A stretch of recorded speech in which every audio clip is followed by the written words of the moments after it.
दादा, वैजापूर तालुक्याची विधानसभाची निवडणूक 112 चालू आहे. आपण अपक्ष उमेदवार या ठिकाणी तिरंगी लढत चालू आहे, त्याबद्दल आपण तालुक्याबद्दल काय आपली प्रतिक्रिया? या तालुक्यामध्ये खरं तर युतीची सत्ता 1999 पासून आहे. फक्त मधला एक अपवाद वगळता 99 पासून मी आरेमाणी साहेबांच्या खांद्याला खांदा लावून काम केलं. शिवसेना भाजपची युती होती, परंतु विकास हा 2014 नंतर गायब झाला. 14च्या अगोदर वाणी साहेब होते, तोपर्यंत अगदी व्यवस्थित सगळं चालू होतं, प्रत्येकाला न्याय मिळत होता.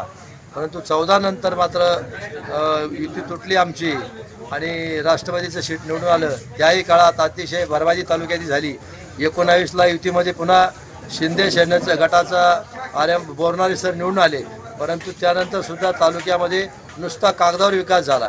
आणि दुसरं शहरामध्ये सुद्धा जे दुसरे उमेदवार आहेत ते उमेदवारसुद्धा फक्त कुठून काय होईल आणि शहराचा विकास करायच्या ऐवजी ते भकास कसं होईल यासाठीच त्या ठिकाणी काम करतायत असं चित्र स्पष्ट आहे.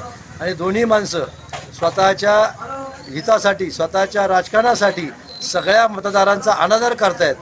मतदान करताना एका पक्षात असतात, मतदान झाले निवडून आले की परत दुसऱ्या पक्षात उड्या मारतात आणि मतदारांनी त्यांच्यावर जी ठिकाणी निष्ठा ठेवली असते त्या निष्ठेची ते चेष्टा करतात. म्हणून मला असं वाटलं की तालुक्याच्या विकासाच्या दृष्टीने आपण ही निवडणूक लढली पाहिजे. अनेक प्रलंबित प्रश्न आहे.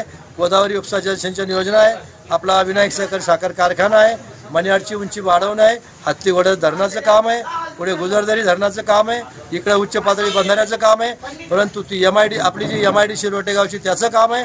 परंतु अशा विकासाच्या कामावर लक्ष न देता हे लोक फक्त जिथून आपल्याला 15%, 20%, 10% मिळतील अशा कामामध्ये लक्ष घालतात. त्यामुळे मला असं वाटलं की हे जनसेवेचं मोठं साधन आहे, यासाठी आपण ही निवडणूक लढवली पाहिजे.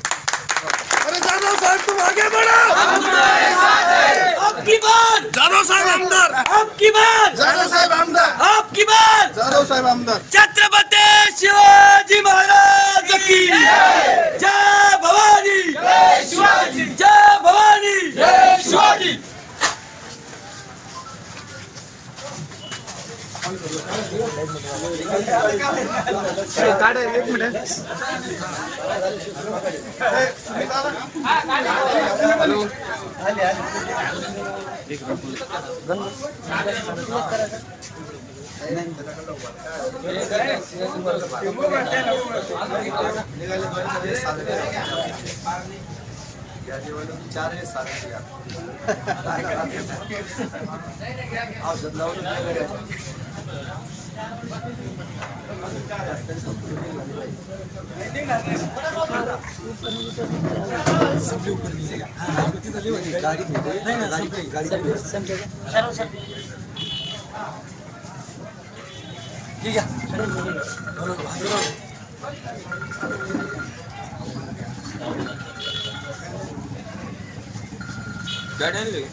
हेलो